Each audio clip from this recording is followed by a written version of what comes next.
Hi everyone, welcome to XYZ Wellness. My name is Elisa and I'm here today to share with you a practice designed to help when you're feeling a little sluggish and you need to find some energy, revitalize yourself. So I hope you do enjoy this, and if so, please make sure to like the video and subscribe so you'll get updates every time that I do post new videos. And I do try to post once a week, so make sure to subscribe so you'll get those notifications. And if you're ready, we will get started. So you can start in any position that feels good, any seat, maybe sitting up on a block, you can be cross-legged, or you can join me on your knees. Whatever feels good, there's no right or wrong.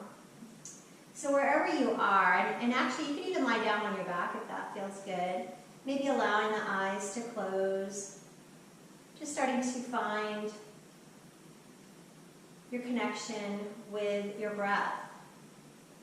So we'll stay here for a few rounds of breath as we start to observe the breath flowing in and out of the body without making any type of judgments, just noticing how it feels.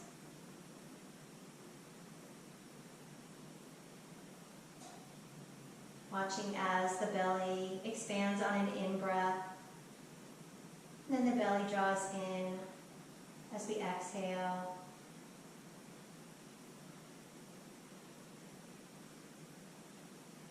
Observing the quality of the breath, noticing if it's shallow or it's deep, or where it might get stuck.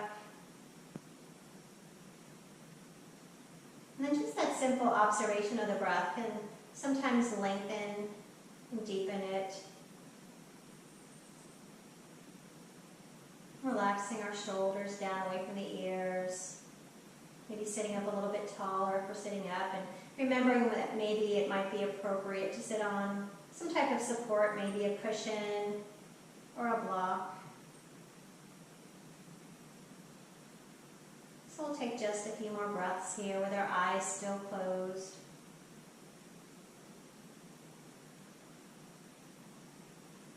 And then as you're ready, maybe allowing the eyes to open, arriving in the room. So as you've been in a seat, you might want to adjust your seat in any way. Maybe if you were cross-legged, switching the other leg in front, or if you were on knees, coming down into a cross-legged position. And we'll sit up very tall. We'll start to connect our breath to our movement. So inhaling, we'll bring arms overhead, and exhaling, hands through to the heart. Inhaling to expand, still keeping that length in our spines. And exhaling down. Just finding that connection between the breath, the body, and the mind. And you can flow here at any pace that feels good to you, so not worrying about matching my pace.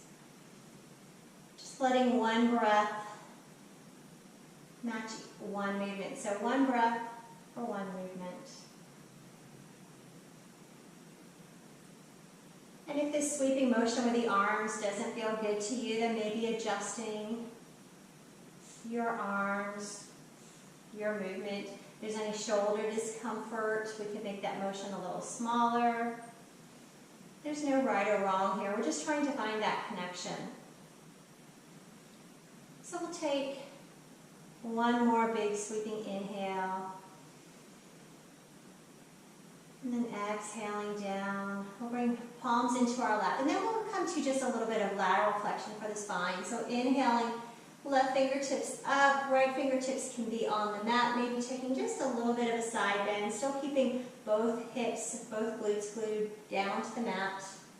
And exhaling and inhaling the other arm up. So we'll just find that little bit of side to side.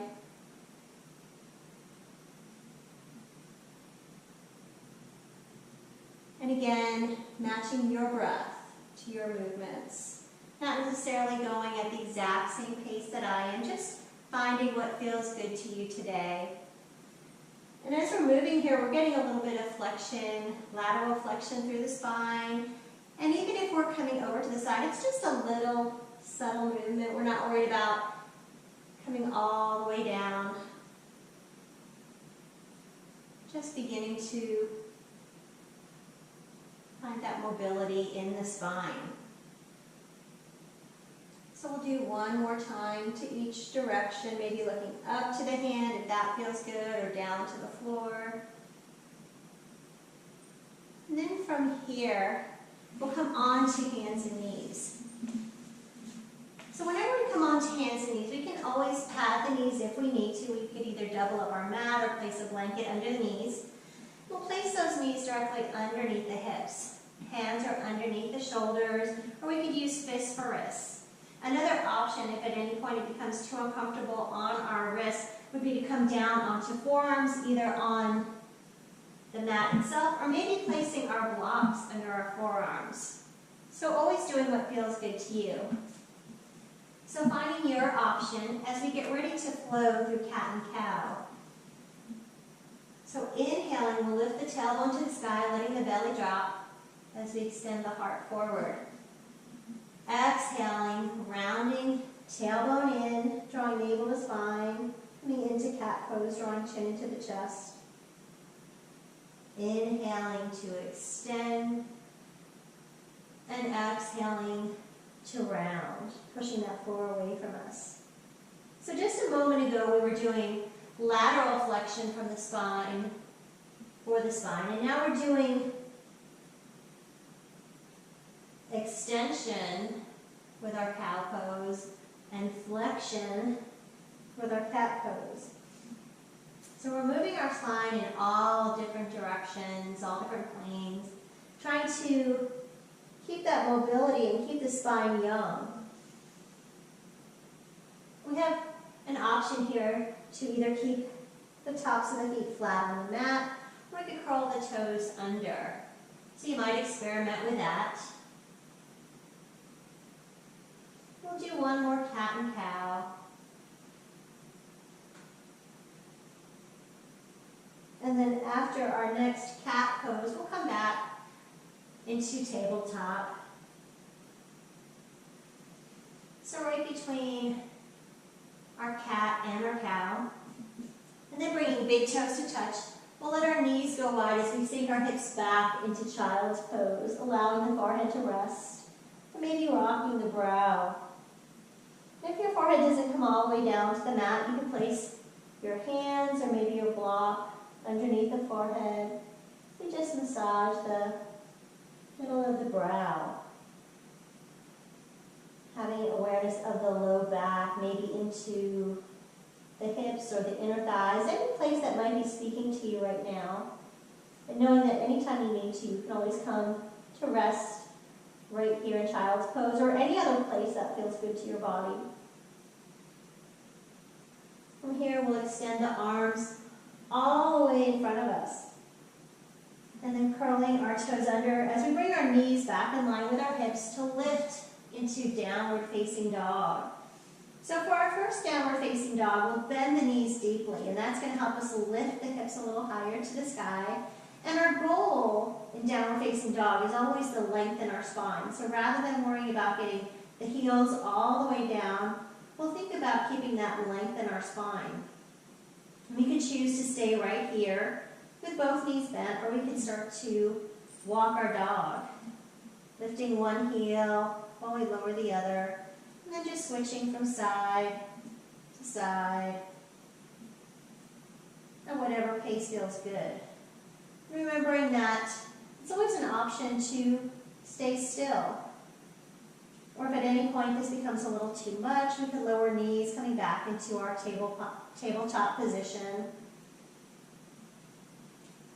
But if it feels okay in our downward facing dog, we might now choose to come to a three-legged dog. So we can bring the left foot a little closer to the middle of our mat and inhale the right leg to the sky, still keeping those hips square to the ground, maybe rotating that right ankle, circling the foot, first in one direction, and then in the opposite direction.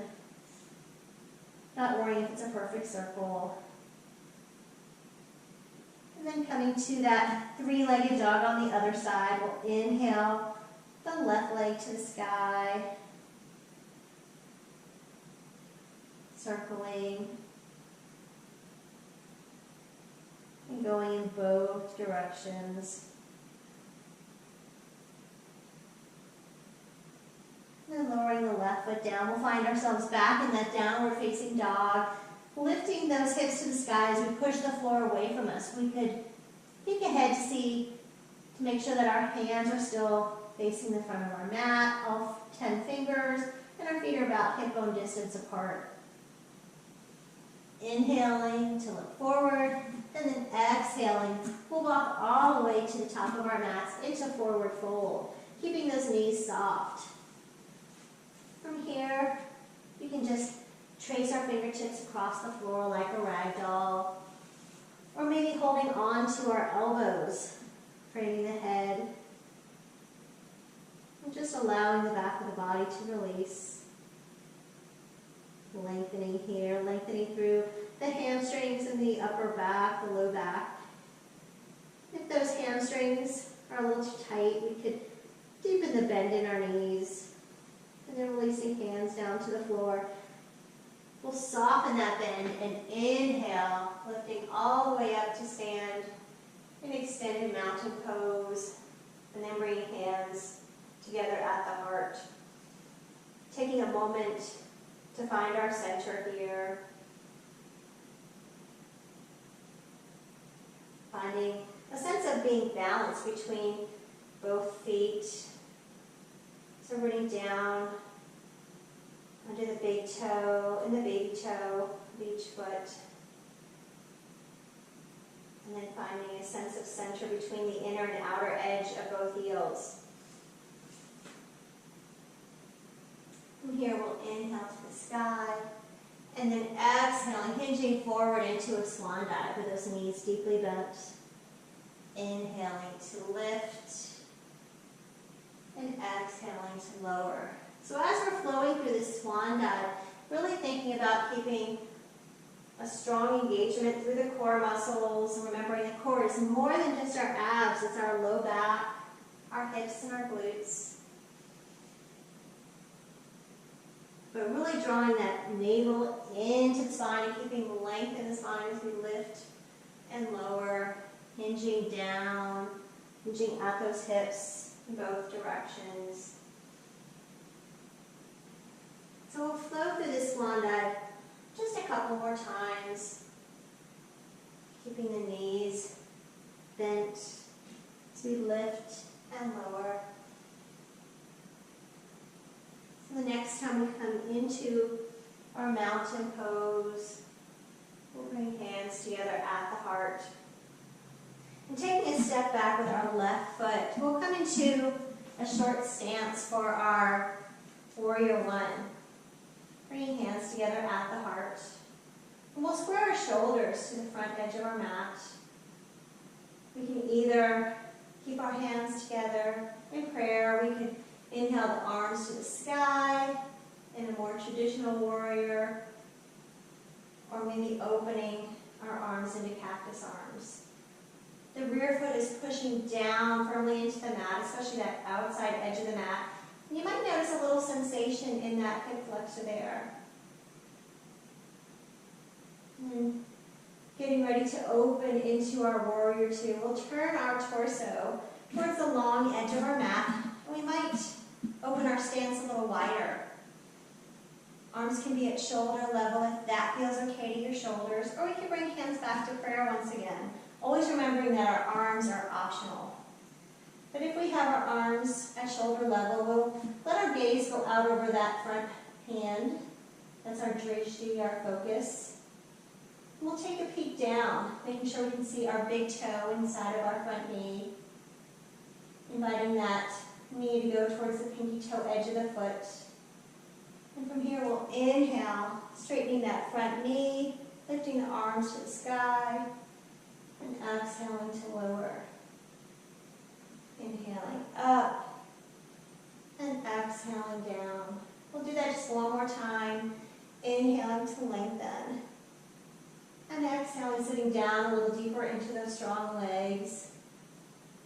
From here, we're getting ready to come into a triangle pose. So inhaling, keeping a micro bend in that front knee, and we'll hinge forward. That right hand can come to the shin, or maybe to our block. Left hand can stay on the hip, maybe reach to the sky, but only if that feels okay to the shoulder. If there's any discomfort in the top shoulder, bringing that left hand to the low back. So finding your perfect place, and always remembering when we come into triangle pose, the goal is never to get all the way down to the floor. The goal is to keep that length and straightness in the back body. So imagining that we're up against a wall. And we can either look up to the top hand or down to the floor, whatever feels better to your neck. We'll inhale here, returning into Warrior Two. And then exhaling, we'll cartwheel the arms, pivoting on our rear foot and stepping the right foot back to meet the left foot into downward facing dog. So from here we could come to any motion that feels good once again. Maybe walking out our dog, or we can find that three-legged dog once again. So maybe exploring and seeing what feels good to you. And if you're coming to three-legged dog, making sure to switch sides. Knowing that you can take the option to rest in child's pose. And then coming back to either child's pose or downward facing dog. We'll take a stroll back to the top of our mats with knees bent. And then reverse swan dive all the way up to mountain pose. So staying where you are, but I'll switch sides just so that I can face you. We'll get ready to do that on the other side. So we'll take a step back this time with the right foot, setting up for Warrior One on this side. Our right heel is pushing down into the mat and squaring shoulders to the front edge, the short edge of the mat. We can either have those arms extended, or remembering we have options and we can choose a new one on this side, or maybe the same one we chose on the other side, as we find our strength in our Warrior One. If you notice that the rear foot is not pushing down into the mat, then you can shorten that stance, bringing that foot in a little closer so you can find that stable foundation. And then from here, we'll get ready to open up, so turning the torso towards the right edge of your mat, coming into Warrior Two. Again, making sure that the left thigh is pushing towards the baby toe edge of the mat. Finding your strength here, knowing that if we can meet these moments that are challenging on the mat, we can meet them off the mat as well. And then we'll inhale, lifting up and out of that front knee, keeping a soft bend there. Exhaling, sitting back down into our Warrior Two.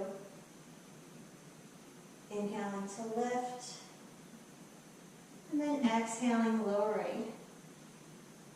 One more big breath in, and then finding Warrior Two once again, reaching those arms in opposite directions.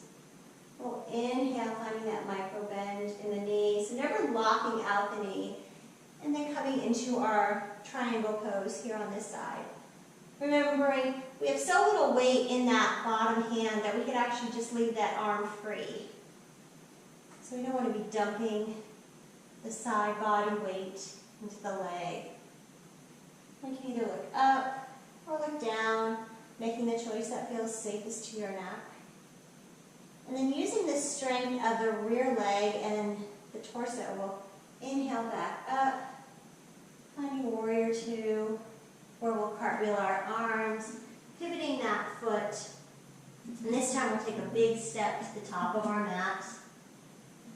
Soft knees as we inhale, reverse swan dive, and coming all the way back up into mountain pose, where we find our center.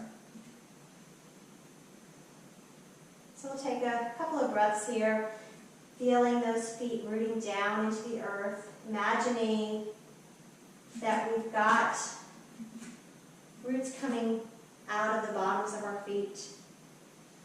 Reaching all the way down, drawing nourishment up from the ground, and maybe bringing arms down alongside the body. We can let those palms face forward, with the fingers reaching down, drawing shoulders away from the ears. And then inhaling up once again. We'll exhale, hinging forward, coming into our swan dive, and then coming down onto our knees and making our way onto our bottoms. So I've shifted over my mat just to be facing you, but now we're all facing the front of our mat, so we can take one of our legs, use that leg as a little bit of a handle to roll onto our backs. We can give those knees a hug. And then lifting legs to the sky. We'll do just a little bit of work for our abdominals. We can bring our hands underneath our glutes. The legs are reaching towards the sky. Those knees can be as bent as much as you need, so they could be bent a little bit or a lot, whatever feels good. And then we'll lower the feet and the legs just a few degrees. And then exhale back up to the sky. So inhaling to lower just a little bit and exhaling to lift. Or you can do opposite breathing, whatever feels good to you. So whatever allows you to keep the breath flowing here. We can either do both legs at the same time, or we can start to scissor. So if it's uncomfortable lowering both legs at once, lowering one and bringing it back up, and then the other.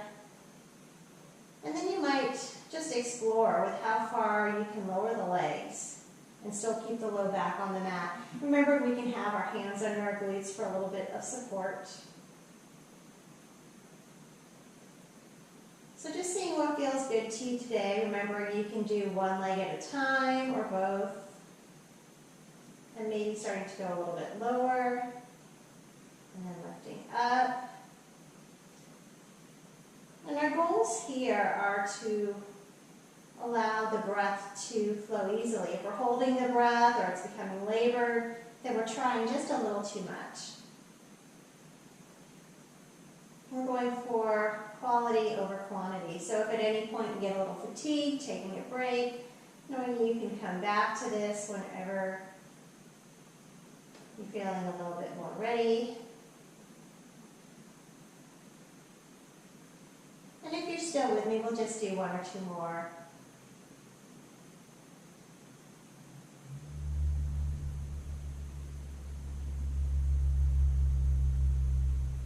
And then hugging knees back in the chest. We'll give them a good hug. Thank our abdominals for that work.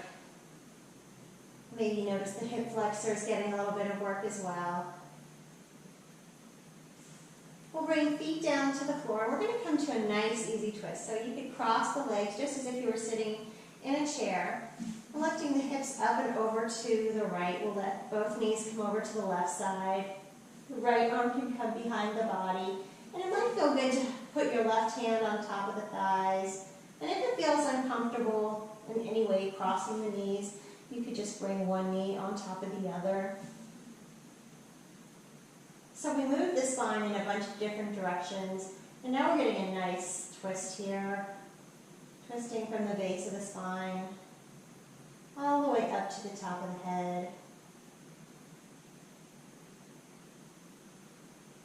Letting the breath slow down a little bit.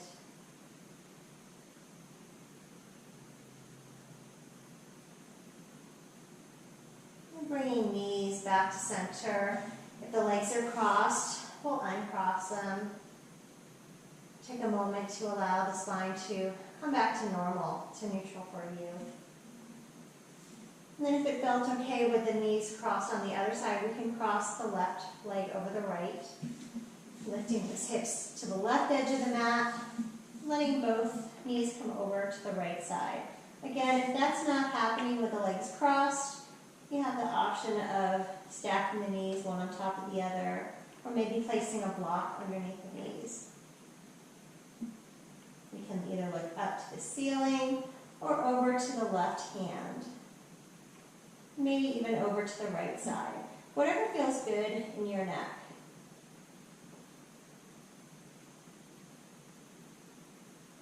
Allowing everything to slow down. We're getting a nice opening through the collarbones, the left side of the chest. A little bit of a back bend into the thoracic spine. We'll come back to center, bring those hips back to center, uncross the legs, and then bringing feet as wide as the mat. We can let our knees sway from side to side.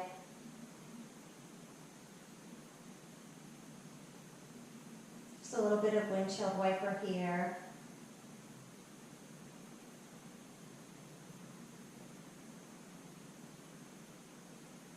And bring knees back to center. We can either bring the soles of the feet together, come into a reclined butterfly pose, or maybe extending the legs, coming into Shavasana with the feet wider than the hips, or any other place that feels good to your body.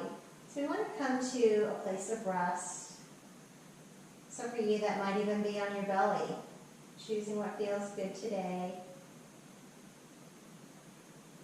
Or if you feel more secure in a seated position, closing the eyes if that feels comfortable to you.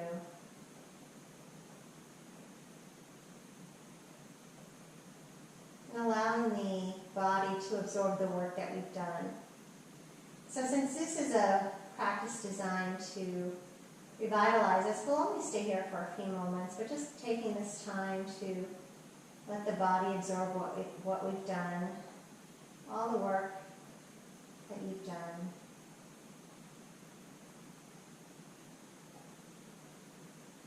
Or if you do need a little more rest, maybe choosing to stay here in your Shavasana a little bit longer. But if you're ready to get on with your day, we can bend the knees, roll to one side. Just taking a moment in baby pose. And using hands to help lift back into a comfortable seat. So maybe the position you started in, or maybe just slightly different. Taking a big inhale, finding length in the spine. So maybe getting the tallest you've been all day, creating space between each of the vertebrae. And bringing hands together at the heart. The light within me salutes the light within you. Namaste. Thank you so much for sharing this practice with me. Enjoy the rest of your day. Namaste.